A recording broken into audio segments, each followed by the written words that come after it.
Hello YouTube world, Mac Daddy 1911A1 here, Uncle Fester and Lurch. Part 3 of Who Are the Shade Tree Survivalists. And in this particular one, we've been interrupted like 50 times a day, and hopefully we won't this time, but I'm going to be asking Uncle Fester questions, and we'll see how it goes. So Uncle Fester, Yep.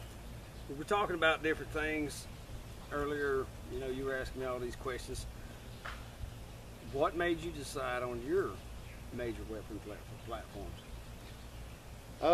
Honestly, this will probably sound strange, but I guess it would be my mom. Your mom? I'm a blade man. I love my primary weapon is a blade. I bought a kukri from Kukri House. One of the best purchases. That's the best, probably about the best $75 I've ever spent on a blade. My mom, I'd have to say she was probably taught by my grandfather. My grandfather was a blade man. From what I've gathered about stories from my grandfather on my mother's side, was that he was a pool player. He spent a lot of time. You know which pool hall I'm talking about? The one down there next to Gowasser Park in Alma, Georgia. Yeah. He spent a many hour down there playing pool, and from what my father said about it, he said he made about as much as he lost playing pool. But they tell a story about him and another guy got into it down there. They say he used to wear bib overalls all the time, and he carried a knife right there in that front pocket. And they said he had that thing out and on you before you could know it. Dang. I would also say that probably my grandmother, he probably influenced my grandmother, because my grandmother carried a kitchen knife. They got a story about one of her grandkids said something to the effect, she served some cold biscuits while they were doing some harvesting tobacco. They were all eating in the barn where they hung the tobacco up, and he gave cold biscuits. And one of her grandkids said something about slapping her, and she done had a kitchen knife out and was chasing him around the table with it. The only reason he didn't get cut that day was because he made it back to his pickup truck. So we know how your mother got that. Yeah. My mother believed that, and this was something that I can remember my mother saying. There was two things that my mother taught me as a very young man, and that was that a dull knife would cut you quicker than a sharp knife would, and that a knife was more sure to kill you than what a blade was. You mean a bullet? Rather than what a bullet was. What I'm gonna say, a blade was more sure to kill you than what a bullet was. All right. So we also know that Uncle Fester is a revolver guy. Your first love is a revolver. Oh yeah.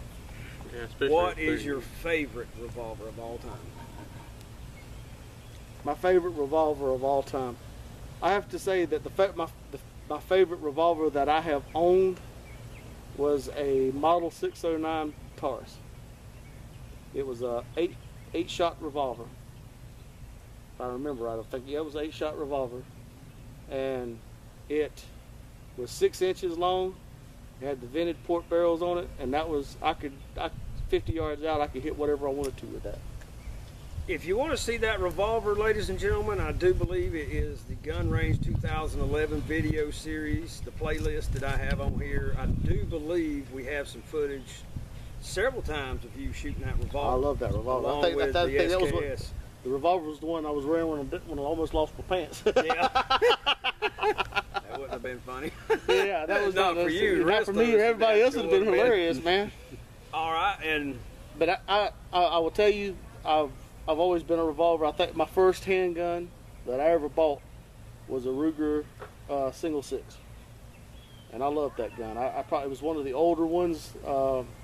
It was one of the ones that had the black eagle on it after Sturm had died. Oh, really? Yeah. So that gun, I've always, my first love is cowboy guns. I love a cowboy revolver, and I'd probably carry a cowboy revolver right now if it wasn't for the fact of everybody carrying guns that shot 100 times and everything. Other than the tactical disadvantage of that, I'd rather have a cowboy gun. When you know how to use a cowboy gun, you can. I used to make this bet when I was really into shooting, doing the cowboy action thing.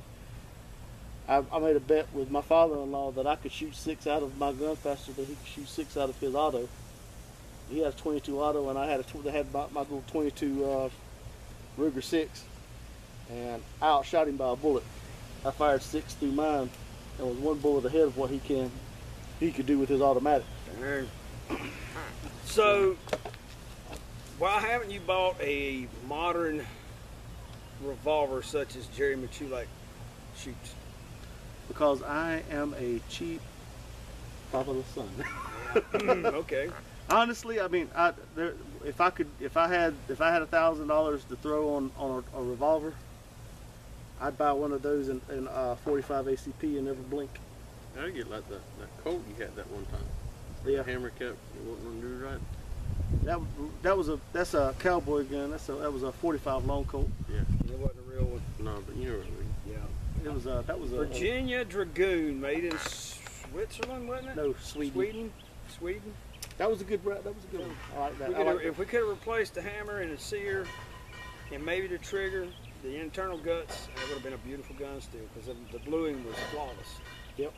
And it had one screw that missing. got stolen though. Yeah. When all of my guns got stolen.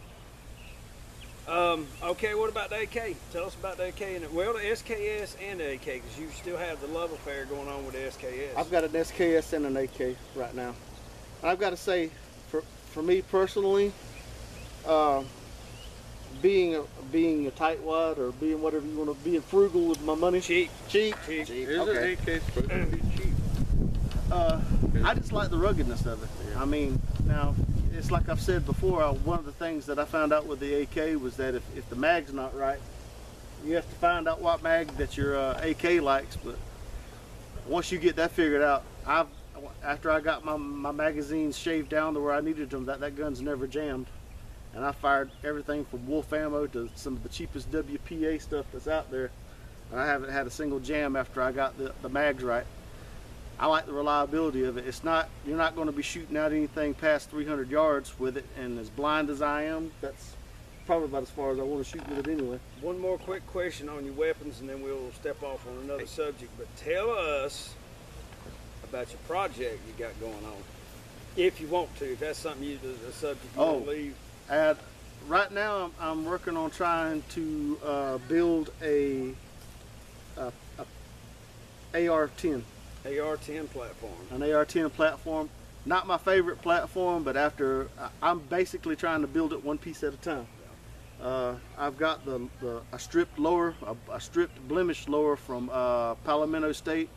I got a stripped blemish upper from Palomino State, and I'm going to build the guts of the gun with all boron products that I can buy for it. And I'm going to look into, I want to get a 20-inch full barrel stainless steel barrel for it, and I'm just building the AR-10. The whole reason why I'm building the AR-10 is I want one gun that could stretch out to about 800 yards with no problems. I want one gun that I could do with that.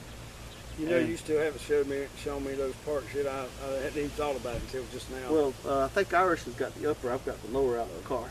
Remind me about it. We'll look at it. I have to punch both of y'all in the head. Where'd you get it from? Palomino State Armory. Actually, Palmetto. Palmetto, my bad. Palmetto is. How much was it? But it's right now. I am. I paid $75 for the upper, and I paid $125, including the firearms fee for the lower. Oh, that ain't bad. Go ahead. Who was your favorite childhood comic book character hero? Wolverine. Absolutely thought that was going to be the case. Hands down, man. Wolverine's still my favorite. He was short like I was short, and the sideburns. And I used to have I think people see me with the sideburns. Wolverine's hand down. He was the perfect killing machine. That was what I like better out of anything. Uh-oh. No, she's over there peeing. All right, and you had some great questions for me a while ago, and I cannot remember them, but my favorite, I would have to say, my favorite author. If you was to ask me the one author that's probably influenced me more than anybody else, is just in a general term, it would have to be C.S. Lewis. C.S. Lewis. Screw Tape Letters was probably one of my favorite. That and Mere Christianity. I love those two books. Got both of those books myself. Uncle Fester gave them to me as a gift years ago. I've enjoyed them. I've loved that. As far as fiction goes, Man, I got too many of them to really say. What I have to say, I like the Jim Butcher series with the Dresden Files. I like that one. That's probably my favorite fictional character. And I have to say, after that, it would be Tony Hillerman and Joe Leaphorn, and I can't remember what the other guy's name is. You know, I don't think I ever read the last 3 or 4 books Clancy put out. Maybe even the last 5 books. But his early books, Hunt for Red October, Red Storm Rising, Patriot Games, Cardinal of the Kremlin, which was probably my all-time favorite. What was the one, Without Remorse? Was that the one with what was that? Was that the one? There was one Tom Clancy book with had the girl that the guy killed. Yeah, that's the Without Remorse. That's the only Tom Clancy book. Why they haven't made that into a movie is beyond me. That's the best book. That's the only Tom Clancy book that I ever read that I really like. I never that could get one into there any and stuff. Cardinal of the Kremlin. Both of those had really great characters. I mean, great characters. And Clark figured boldly in both of them. And you know, they still haven't got Clark. I haven't seen somebody play the character Clark that's got it right. I know it. I really couldn't think of anybody that could play Clark right off the bat, other than maybe somebody like Clint Eastwood, and he's too old for the part now. All right, what living figure, what person in your life was the most influential on who you are now? Honestly, if I was to really tell the truth, I'd say you. Me? You? Why me? Just I can remember back as far as, there's something that he doesn't remember it, but as far back as I can remember, even when we were back in a Head Start program before kindergarten, there was one thing that I always, that's when we met, literally Matt was defending me against 3 different people that was trying to beat me up in the playground. So I mean, I'll say and rack my brain for that memory. In fact, one of them was Stacy. What was that? You know who I'm talking about? Not Stacy Adams, but what was his last name? I can remember me and that boy. We had a bunch of Stacys. Me and that little black fella. We fought from Head Start all the way up to probably about 4th grade. It was like an annual thing. Was he a little old skinny guy? Well, lean. He wasn't really skinny. A little lean fella. I want to say his last name was Adams. I never can't remember. No, it wasn't Adams.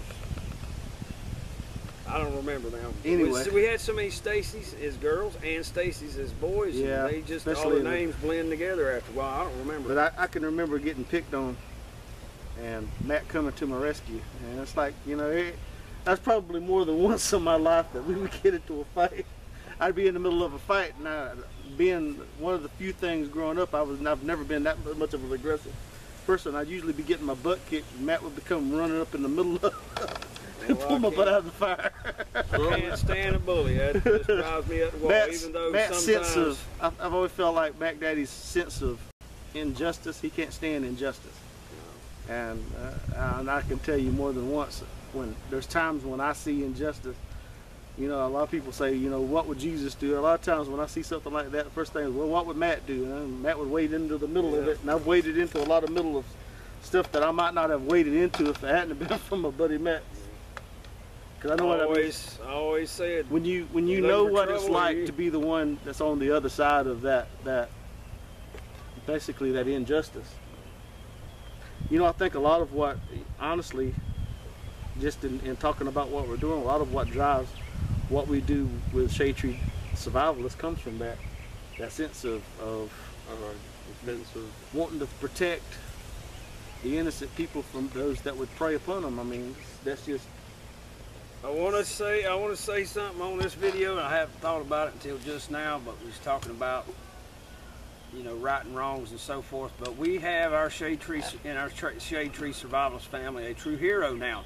Oh yeah, Scout. Yep, Scout. The other day he got sick at work, really sick, and he had to go home. And while he was either on the way home or something, he saw a car that had ran off the road and was on fire, and the lady that was in it was trapped and she couldn't get out. And Scout got out of his vehicle up on top of this hill, and there was a bunch of people standing around with their phones, either filming what was going on or calling 911, doing not a damn thing. And him and another man, he didn't get his name, ran down there and got that woman out of that burning car. See, that's what I have a problem with my generation is we do that. And Well, it's the person. I mean, some people naturally gonna I know, jump right you into gotta the fray, and Flight or fight, man. you know, he's got 2 kids to think about. He's got a wife to think about, and he was sick, and he didn't think anything about any of that. He just jumped in the middle of it. Bonafide Ran down hero, there, man, yeah. as far as I'm concerned. Yeah, man. ran down there and that's pulled them out. That's putting others ahead of yourself. That's that other-centered worldview we were another talking center world about. that that's something that we've been preaching how long? And I mean, Years. That's like he got the chance to prove what we've been talking about. That's it. That you know, I wish someone had to put that video up on the, and I might try to find it for this video and add it to it if I can find it. But he said he didn't see anything on local news, but he didn't watch the local news, and I need to get on their local news website and see if they actually somebody sent a video of that in and they had that story, because yeah, he legitimately did something where he risked his life. That car could have exploded. It could have caught him and hung him up, or you know, whatever. Something. He could have burned up, but he didn't care. He saw somebody that was in need. Yeah. You know, really, that's what being other-centered is about. That's something that I think in the capacity of what Mac Daddy and myself are trying to do with it is trying to mentor those that are younger than us to sit down and say, if you see a need, whatever that need is, it not be something as big as that, but whatever need that you see, if you have the means to fulfill that need, to do it. Yeah.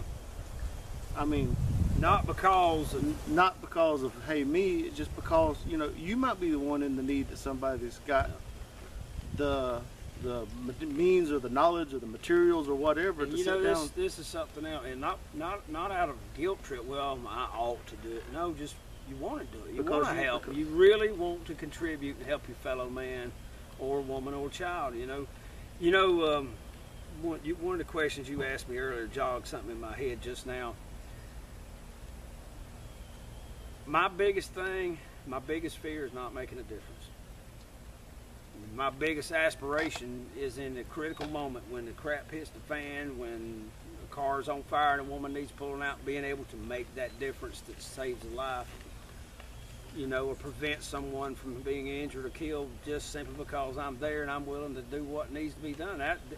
All the books I read on the battles at Guadalcanal and in Korea at the Chosin Reservoir and all, I always thought that's what I would want to be there to make that difference, to be the difference between being overrun. One grain of rice that tips the scales towards justice. That's about what I am, a grain of rice. That's a grain of rice. That's the old Chinese proverb. It'd be that one grain of rice that tips the scales to the side of justice. That's it. But anywho, we will end this part 3, and we appreciate you watching.